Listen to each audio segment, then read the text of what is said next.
Hey, Eric, thanks for joining us today. As we're getting started, give us a little background on yourself. Yeah, hi, Brian. Thanks for inviting me today. I work at Orca Security, and we're one of those fast-growing cybersecurity unicorns. I ended up in this space after more than 30 years in the computer software space, starting as an engineer, making my way gradually into sales, and then becoming an expert in many different technologies. And now I'm a cybersecurity expert. Cool. And as I was telling you when we were prepping, I just moved to Sofia, Bulgaria with my family, still working for Orca here and covering Europe for them. Did they know about that or Oh yeah. My family or the company? the company? Well, I'm sure your family knows. They know I moved here, and let me tell you, it was the toughest negotiation of my life to be able to, no company is targeting, so no startup is targeting Bulgaria. Okay, they Yeah, don't even know where it is on the map. yeah. So it was a real tough negotiation. Well, you've got a great background. I mean, you went to a top computer science college. Why sales? Why go to the dark side? Was there a psychological flaw that was When you look at LinkedIn to see someone's background, all you see is one track. You don't see the other track.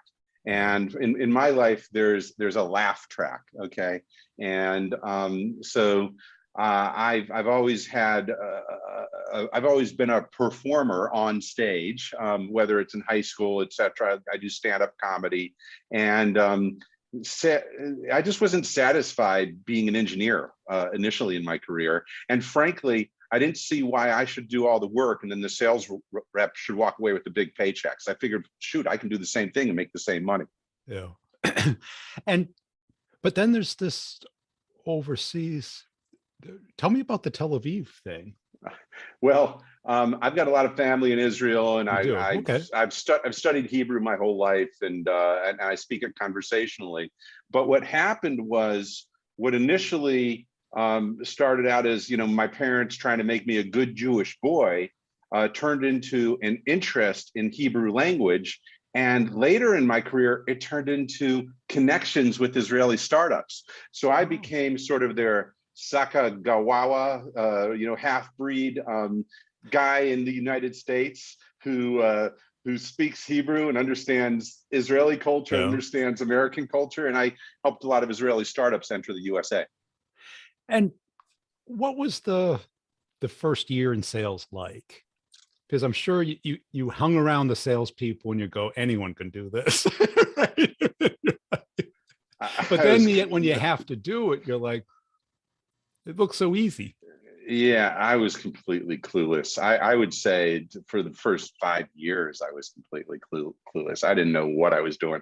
I would just do what I was told by my sales managers because I was like a blind mouse in a maze. I mean, Yeah. I had no idea. It was a real challenge because so much of sales is self-propelled and not people telling you this is due next week, but it's like, how much money do you want to make? Do you want to make zero or do you want to make a lot of money?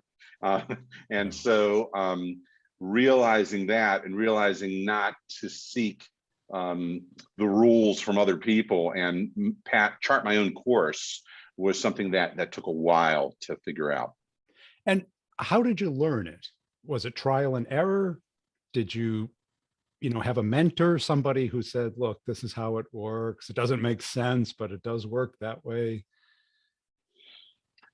I definitely had some mentors who taught me, but a lot of it was at bats. People can tell you things, but there's nothing like failing big yourself many times to learn how to really do it. And so I would say, lucky enough, I'm a smart enough person that I could still have some success, even though I didn't know what I was doing, and also have enough confidence due to the fact that I push myself in my hobbies to go in front of a stage and humiliate myself in front of people. So sales was just a way to get paid to do it. So doing that and just not being afraid of the failures and taking them as lessons. Well, the stand-up comedy has a great analogy to sales because you think it's the joke, but it's the delivery of the joke that is. It's not just the delivery. It's that even when you bomb, making the audience feel good about it, because people don't want to see you bomb, and they don't want to feel bad for you. So if you can show them that, no, I don't feel bad about this. In fact, I'm still enjoying it, even though I'm bombing. That's what's like sales, because sometimes the customer has to give you bad news, and that's just the bad news of today. There's going to be good news possibly coming tomorrow, but you can't make them just feel like you're a pathetic creature that they have to feel sorry for. They just have to be like, oh, that nothing bothers Eric, that sort of thing. Well, it has a lot of analogies on so many levels because you're extending yourself. You're up there, you're the center of attention, and it's all up to you.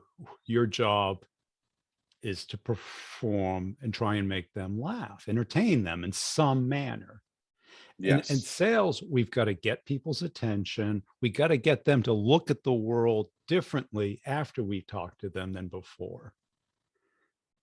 That's absolutely correct. And it's, I mean, I use humor in my delivery. I use it in my outreach. I use it in my way of just dealing with failure and just laughing about things. It's not just analogous. As I said, there's like a separate career path. And listen, I'm not a professional comedian. I suck. Okay, but I understand sort of the mentality and how to use an audience to achieve my goals, my personal goals. And in a way, that's what you're doing with prospects. I hate to use the word use, but you are using them to achieve your goals, but doing it in a friendly way that makes everybody feel good about it, including yourself and the person that you're selling to.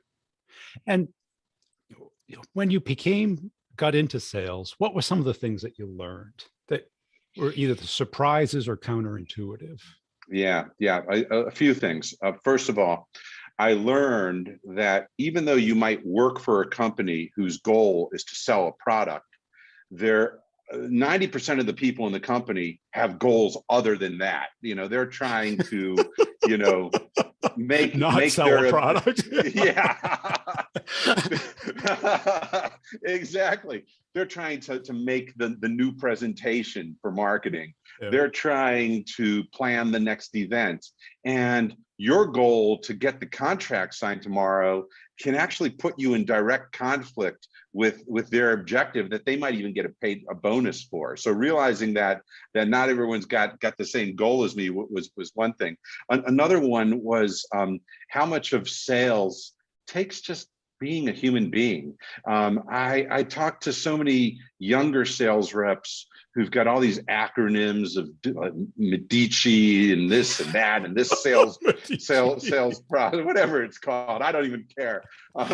But as if it's like discovering how atoms work. Okay, and they hide behind that. But in the end, sales is just two people having a conversation as friends to get something done. And then the third thing that I've learned is what I call the rabbit hole, which is that the customer is not the source of truth. When you're in a conversation with the customer, very often they're completely wrong and they don't know what they're doing. And that's one of the reasons that you're there, is to explain to them the right way. But I've seen timid early sales reps and also pre-sales people who just take the bait and just let the customer dictate the path of the conversation, how software will be evaluated. And one of the most valuable techniques that I use is say, sorry, with all due respect, I disagree with the premise of what you're suggesting. It doesn't sound like the right way to do things. And that does cause a little bit of tension, but at least they see you've got a brain in your head and you've got something to share with them, and that gets their interest. Right. And this is something I learned as well, is that we may know how to sell. They do not know how to buy. They don't go to buying school. They don't go to decision-making school. They don't go to change the company school. That's true. And there's so many times when somebody's ready to do it and they're like, I don't know what's next within my organization. I'm waiting to find out. And frankly, I don't necessarily know either. I have to be a sounding board to them, and I have to say, okay, well, do you have someone who's responsible for this? Do you have someone who's responsible for that? And I'm coaching them, and we're sort of two people in a tunnel holding one candle to figure it out together, but we're collaborating and we're working as a team. And you know what? When the deal happens, we're bonded. You know, I'm in touch with people I sold to 20 years ago. Okay, we're friends on Facebook. We meet in different parts of the world because we've been through a process together. I'm closer with some of these people than I am with my wife. Well,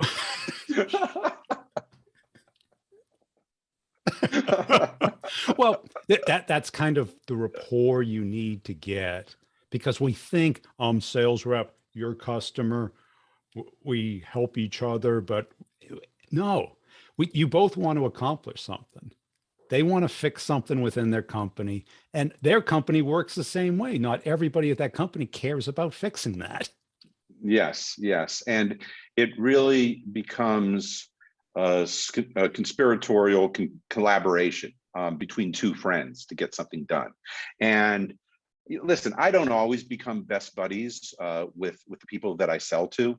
I'd say 75% of the time I do. 25% of the time they keep me at arm's length, and the deal just gets done. But when I become buddies with the people, I'm not faking it. I really enjoy their company. It makes the job more pleasant for me. I get to know them, what's going on in their lives. They know what's going on in my life. I'm a coworker. You know, if you're gonna have to work with someone to accomplish something, you might as well get to know them and become friends with them if it's possible to become friends with them. Right. And I think too many people look at it as just being friends. The word coworker, I think, is closer to what it really is. You're partners in crime trying to get something accomplished. Yes.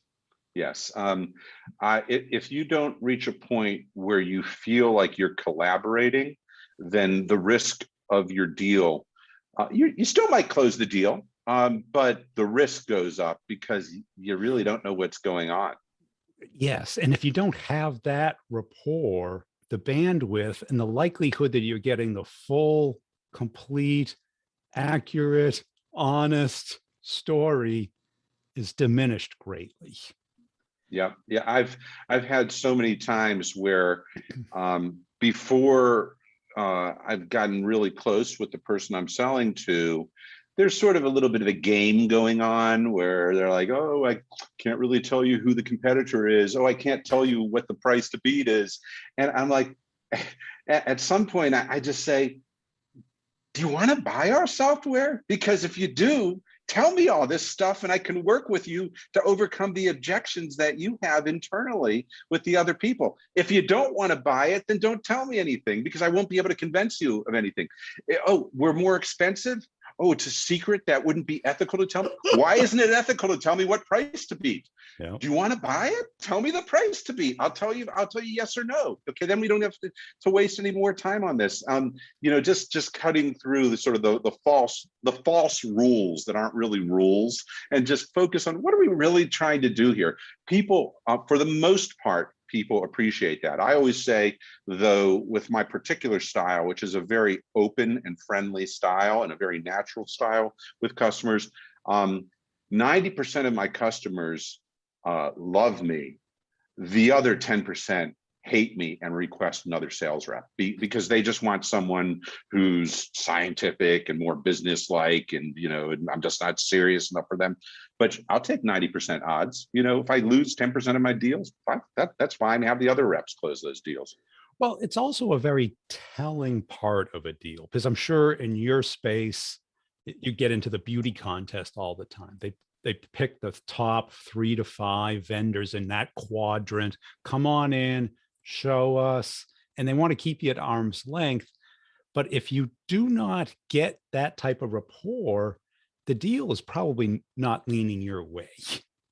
Yeah, and actually in my business, which is sort of the very hot new technology enterprise software space, there's all these confounding factors of higher up people who know people who are buddies with them, and there's just a whole track of activity that you have no visibility. You don't even, you could lose a deal and it's like, gosh, everybody loved us. How did we lose the deal? And it's because somebody played golf with somebody when they were making the decision, and they just made it based on the golf game. They made that decision. So you've got to use everything at your disposal. And if you have a personality and you can use that, I'm not saying be fake. People can sense fakeness. I'm saying expand your sphere of friends to include your customers as well. Be genuine with them, and they will be genuine with you, and you'll win twice. You'll get the deal and you'll have a new friend. Yeah, and it's so powerful. People look at it as old school, but people haven't changed that much. Technology's changed a lot. People haven't changed that much. And I'll also tell you something else related to that, Brian. I've done work on almost every continent. Well, I'll say a lot of continents. How's that? But especially in Asia, people are like, "Ooh, Asia, you got to do it a special way. There's a special way to present your business card. Yeah. In China, make sure you do it this way." And in every Asian country where there's supposedly a lot of rules, what I've found is that people just want to make friends. That's all that, and they want to do business with their friends. So they don't care if you give them the business card upside down, if you bow, if you don't bow, if you shake hands or not shake hands. They want to see if they can sit down and have a meal with you and get to know you and feel like you're a human being. And so it's not old school or new school or one culture. We're all humans. We might look differently on the outside, but we got the same. When they look at chromosomes, even between races, there's not any difference. Everyone is the same. It comes down to just minute differences. So if you just realize that and treat people as human beings first, you're going to get somewhere. And you're not going to win every time, because someone's still going to go around you and play those games. But at least you're not going to be working against yourself by trying to engineer things, with the science of selling. Well, what drives you? What's your motive? You mean for sales, or yeah, I mean motive you're for what doing purpose? This, you're good at it, you're passionate about it. Is it? Yeah. I want two things. I want to make a lot of money, and I want to have a lot of fun, and I won't sacrifice one or the other. I will not be miserable to make money, and I will not just do it for fun and not for money. Right. I want both, and I want them evenly, because they play into each other. But because I like to have fun, that means I sort of laugh at the things when I see people hiding behind structure and that is unprofessional. You don't know how many times I've gotten that. I mean, I do lots of shtick for in my sales process. I make ridiculous videos that I put on LinkedIn. Walking around with a camera in your neighborhood? No. I mean, I got like this. This is my orca hat. Okay, I got my little orca, and this isn't limited to this company. I mean, I've always had shtick because I want to have fun in it. But I've had people who are like, when Eric's doing all this stuff, and when we're selling to banks, we can't be perceived that way. It's like, okay, well, whatever. I've sold to banks. I've sold to telecoms. They all know me. They buy from me. Right. You got to ask yourself, could Chris Rock sell more orca than you? Right? Probably. Exactly. Right? Exactly. Because who wouldn't take a meeting with Chris Rock? Because it's going to be fun. They know it's going to be a good time. Exactly. You're selling to human beings, and I coach younger sales reps or less experienced sales reps often, and they try to impress me with their knowledge of the sales stages and using scientific words to describe different situations. And I just pull the rug completely out from under them, and I go, "You're hiding. You are completely hiding." That's your teddy bear. It's the new teddy bear. Because that is not how deals get done. And I've also seen it on the sales management side. I got to be careful what I say, if you know what I mean, Brian. But but on the sales management side of things, there's a lot of process and KPIs, the stuff that you talk about all the time. The ingredients of sales. Yeah, and I love it when you say, what do you want to do? Make a KPI go from 12% to 13%, or do you want the revenue to go from, to double? Okay, what's more important? Well, they act like we're CRISPR, right? That the deal, they've got this microscope and they got the hoods on, and they're like, and and you hear those, med pick or whatever, and it's like, that's sales operations, that's forecast characteristics. Yeah, and I must say that I have seen in the last few years some changes to how sales managers operate.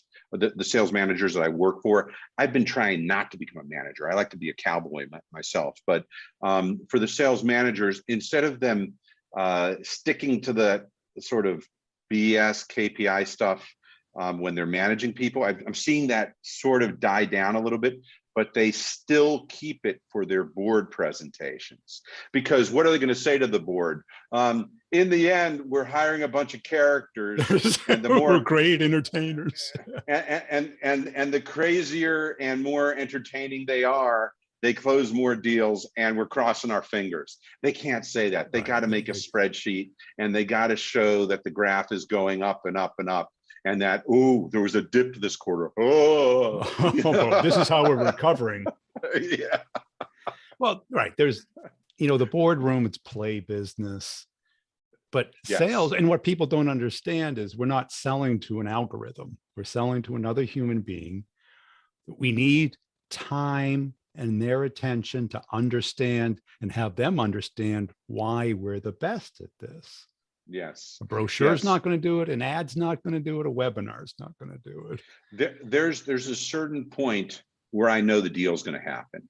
I mean, unless my decision maker and his, his or her main people get all collectively hit by a bus, I know the deal is going to happen. What I don't know is if it's going to happen today, tomorrow, a week from now, or 2 weeks from now. That becomes tricky when it's like September 25th. And everyone's like, it's going to close this quarter. It's going to close this quarter. And it's sort of a running joke with my sales managers that I'm always like, it's going to close. Whether or not it's going to close this quarter or early next quarter, I don't know. But I'm not going to sacrifice the deal to an unnatural deadline. That's for sure. And even if you tell me to do it, I still can't control it, because they've got a whole bunch of other people who are blocking them, who are on vacation or, going out, finance is going out to drink for drinks because someone's leaving and they can't get the contract reviewed or whatever. So I've seen less pressure in more recent years on that sort of quarterly stuff. And I've seen more trust, but that might be because I'm getting to the point that people trust me. It might not be an overall sales culture thing. It might just be that I'm reaching the point in my career that people are like, just let Eric do his stuff, leave him alone. Right. I don't know. And when you talk to the younger reps or even your younger self, what do you wish you'd either figured out earlier or you didn't waste time on?